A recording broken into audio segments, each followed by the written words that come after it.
Hey, welcome back to the channel. It's your man Prime Time, and you already know you're on Prime Time Talk TV. And yeah, I'm back at you with another good video, and you already know the routine. Once you enter my house, wipe your feet off, hit the like button, hit the subscribe button, and smash the bell icon so you can be notified the next time I drop these next latest and greatest videos like these. Oh man, let's go ahead and jump on into this video, shall we? How about your boy Danny Garcia versus Jose Benavidez? Man, it was everything I said it was, isn't it? Huh? Didn't that fight go exactly the way I said? I said, I don't see nobody knocking nobody out in this fight. And I see this fight going the distance, going to the scorecard. Man, oh man, I love it when I call a good one, don't I? And the good thing is you can check the receipts on my video and listen to how I broke down the fight and listen to how I said that this fight was going to probably go to the judges. And man, did it. Yes, it did. It went to the judges. Reason being is because I said before that this fight probably would lead both of these guys to be hesitant to try and carry it out all the way to the 11th and 12th round before they both turn it up a notch. Reason being is because, like I said before, Terrence Crawford took Jose Benavidez all the way to the 12th round, and 20-something seconds left in that fight. That's when, bow, he got clipped and knocked out. So, of course, he don't want to go back into the fight with Danny Garcia and do the same thing. So he tried to carry his energy all the way to the end and fight and turn it up a notch. But the only problem with that is that Danny Garcia actually attacked the body better than I've seen him attack anybody's body. And that right there was the defining part to this fight. Danny Garcia worked that body more. He threw more better and cleaner shots than Jose Benavidez. Of course, Jose Benavidez gave him some very, very good shots, very good combinations. I think both fighters gave good combinations. It was a wonderful, spectacular fight. Now, that's the type fight you want to see Danny Garcia in.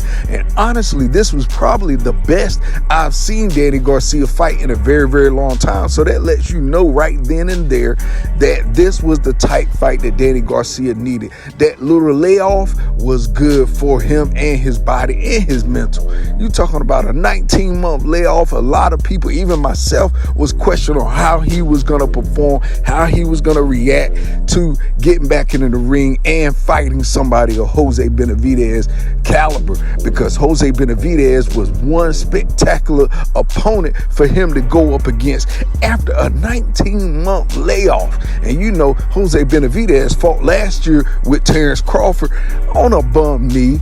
And you can tell by this fight here that his knee was not a problem. The problem is the body shots that Jose Benavidez absorbed from Danny Garcia throughout the whole fight. And that right there was a defining point of how Danny Garcia actually outpointed him as well. So it was a spectacular fight. I enjoyed every moment of it.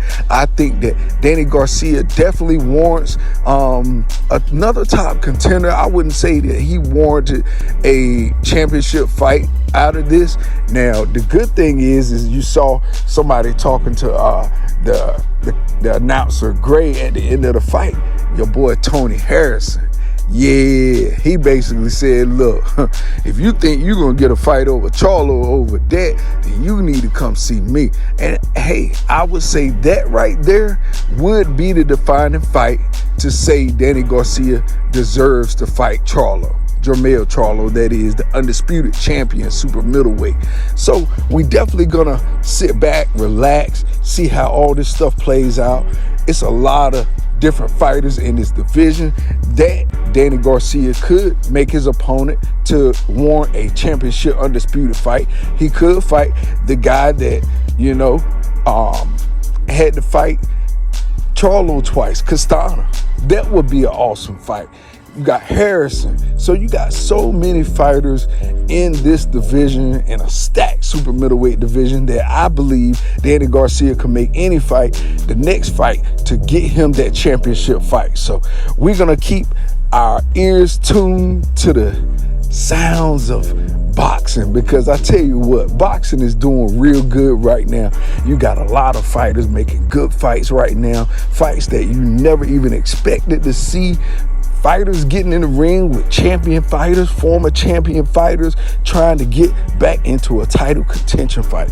And that right there is a recipe for success in the boxing world, if you ask me. And I tell you what, I definitely got to give my props to Danny Garcia and Angel Garcia for stepping up to the plate again, doing what they do best, getting in the ring, fighting, training. Angel Garcia, he sold this fight. Jose Benavidez stepped up to the plate, and of course he came up short again. Now, what did that say? That says that his level of opposition needs to step up. He need to fight Tony Harrison or someone like that, because a lot of times you got a good resume don't mean that you are a good fighter. It means, hey, you know, you're good in the eye of yourself, you're good in the eye of who you tackle, but he need to step up his level of opposition so that his resume won't look watered down, because now you done lost to two great opponents, two champions. So is that, you know, where your level of expertise is that where it drops off at? You know, every time you fight a champion, you're going to lose. So those are some of the things you got to question about fighters when you look at their resume and you look at the level of opposition. If they don't have a lot of former champions on their record, then you can't really take it to face value until you see them fight a former champion, a champion contender, number one, number two, number three contenders. Those are the things that you want to see from a Jose Benavidez. And I feel as though if he can get some of those type of fights on his resume, under his belt, and get some wins from him, he's not going to be able to really come back from this loss right here with Danny Garcia. You know, honestly, it really puts a damper on his steam. And like I said, you know, this fight was high risk, high reward. And I guarantee you, Danny Garcia, he going to get rewarded with some better fights, better opposition, his name in title contention, things of that nature that Jose Benavidez probably won't get now. I know his brother was really hyped. He was saying that, you know, this will put him in the line to be able to get some title fights, and maybe him and his brother David Benavidez can have titles at the same time. Well, I don't think that's actually going to happen now. Not right now anyway. David, I think he got a better chance of winning, you know, a title before his brother Jose Benavidez. And honestly, I think David Benavidez is more talented than his brother, even though his brother got more experience and things of that nature as far as with boxing goes.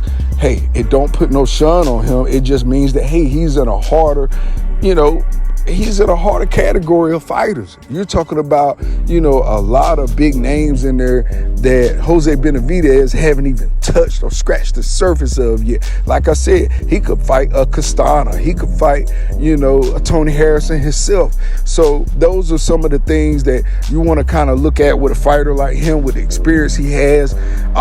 This is only his second loss. You know, you talk about 27-2. Hey, and he only lost to Terrence Crawford, the WBO champion, and he only lost to former two-division champion in Danny Swift Garcia. So anyway, man, look, hey, it was a wonderful fight. Both of them put on a heck of a performance. You know, Jose Benavidez, he's screaming for a rematch because he got an L from a majority decision. But honestly, Danny Garcia did win that fight. You know, he put on more convincing shots, as far as clean shots. He put a lot of work and investment into his body, and that right there was the defining point of how Jose Benavidez actually started slowing down. If you notice, Danny Garcia, he invested in that body real early in the first round, and he stayed the course. And he won every round, if you ask me. You know, I mean, it was only a few rounds he took off of, I think, but you know, for to get the majority decision, I get it, because those guys were throwing shots back and forth. They were making sure they were busy, like I knew they were going to be, because both of these are very busy fighters. They don't stand around and do a lot of running.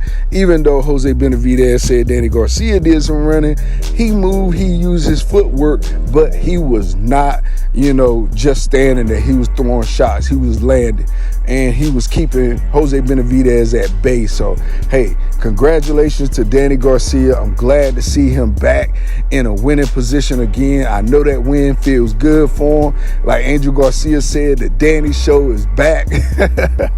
So the Danny Garcia show is back, y'all. So anyway, that's all I got for you in this video. You already know the routine. When you leave my house, hit the like button, hit the subscribe button, smash the bell icon so you can be notified the next time I drop these next latest and greatest videos here on Primetime Talk TV. And I'm on social media everywhere. Definitely go to the website, primetimetalktv.com, and copy you some merch. All right, y'all. Peace, love. I'm out till next time.